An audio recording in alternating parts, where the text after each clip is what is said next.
my brother's daughter, Savannah, was born, and she was born what's called terminally disabled. It's like, this child is going to die. So she was having over 300 seizures a day within the first 7 days of life.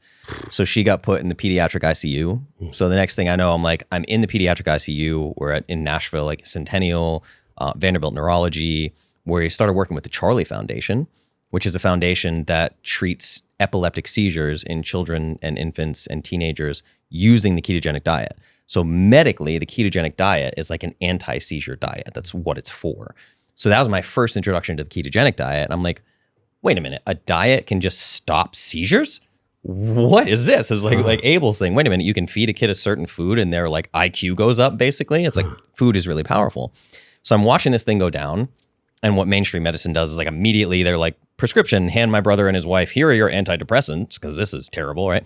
And there's this little baby that I'm looking at every day, and she's hooked up to all these crazy machines, and she's got cameras on her 24/7 so that she literally doesn't die.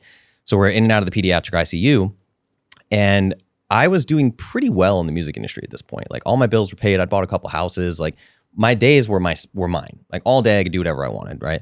So I start researching more and more about nutrition. I find the world of paleo, Rob Wolf, I meet CJ Hunt, all this stuff.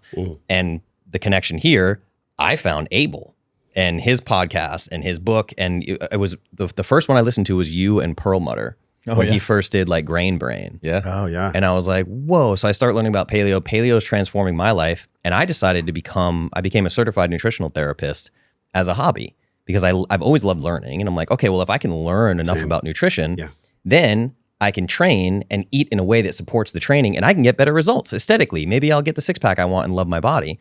So all this is happening all at the same time. And I knew like just enough to be a pain in the ass to someone like a medical doctor. So what happens with these kids that have seizures, and keep in mind, Savannah's like weeks old.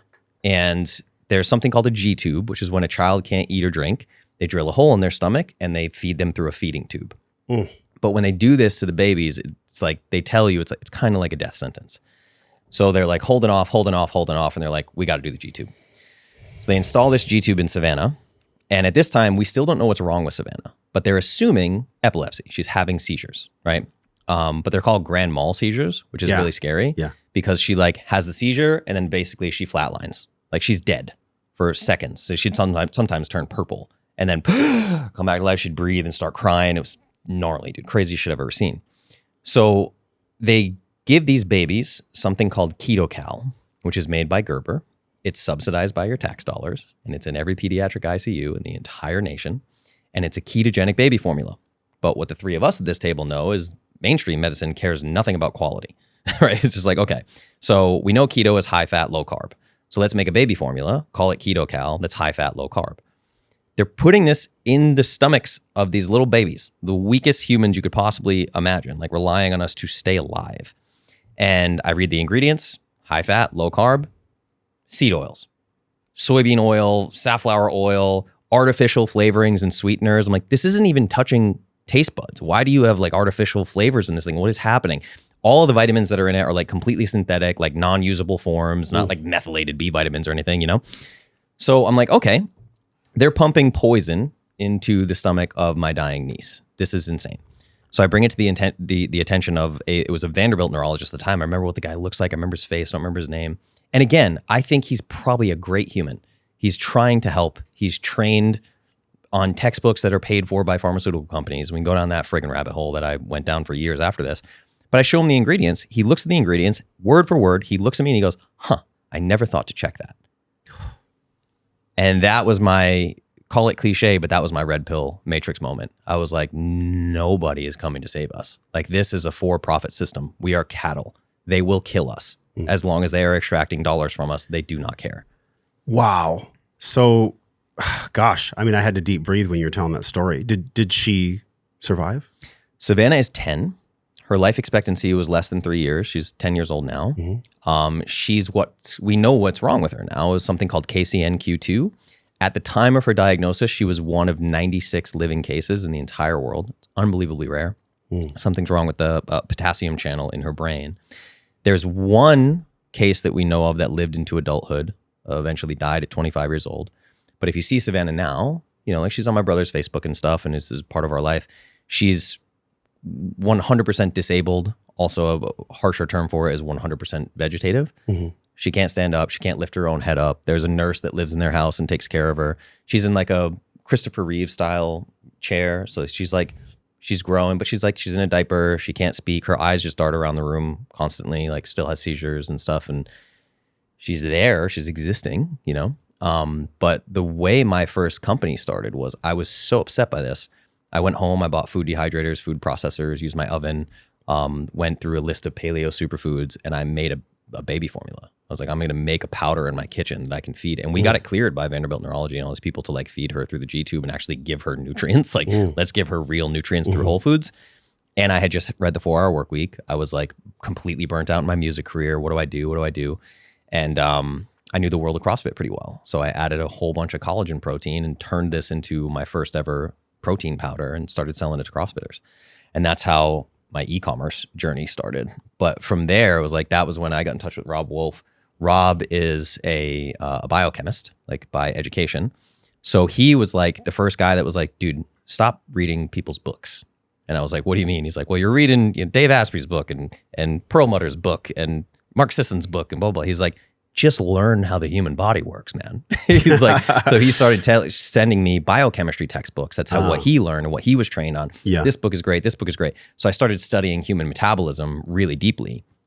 And then I started studying the horrors of mainstream medicine. I found books like Medical Nemesis and like, you know, mainstream medicine is the third leading cause of death in America, which is crazy. I'm thrilled now that Casey and Callie Means and people on Capitol Hill and talking about this stuff and like the food system being toxic. But they had to exit the belly of the beast in order to do so. Exactly. Yeah. And it's like guys like Abel and That's not easy to do. She had to throw away a career, for sure. And face financial despair. Exactly. And the thing and all the name calling that comes along with it and like the character assassination. Like guys like me, you and Abel know, like I started my podcast, I think 8 years ago, right? So it's like, I've been standing on the hill taking the arrows and everybody's saying this is misinformation, this is dangerous, you're a quack. I'm like, okay, I'm telling people to eat food that exists in nature and I'm somehow a quack, right? But that was really what shifted it for me was this whole experience with Savannah. So I started like learning human metabolism really deeply.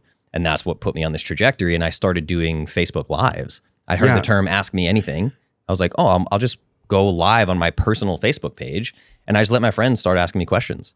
And then that continued once a week for 115 weeks straight and turned into a Facebook group and my social following. And that's how I'm here today.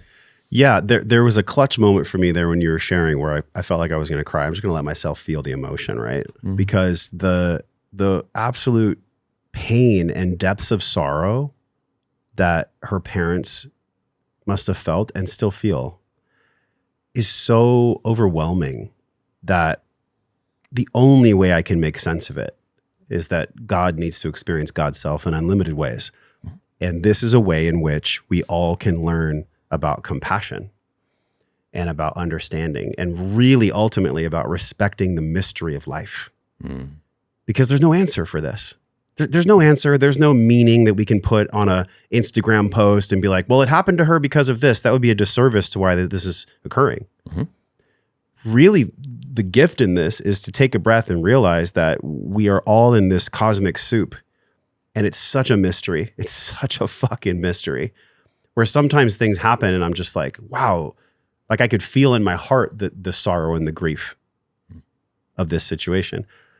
And the silver lining, with respect, I'll say, is that look what it afforded you. Yeah. Look what it happened. Look how it unfolded for you, where you know exactly what's going to heal these children, what's going to make them better students. You know exactly how she can be supported with not seed oils. There's no way it could have unfolded except for the perfectly imperfect way that it did. And that's the part of this life that is so challenging and yet so beautiful. It's such a paradox and a duality that, whoa. If you enjoyed that one you just saw, you will love this one on the screen. Click it and enjoy.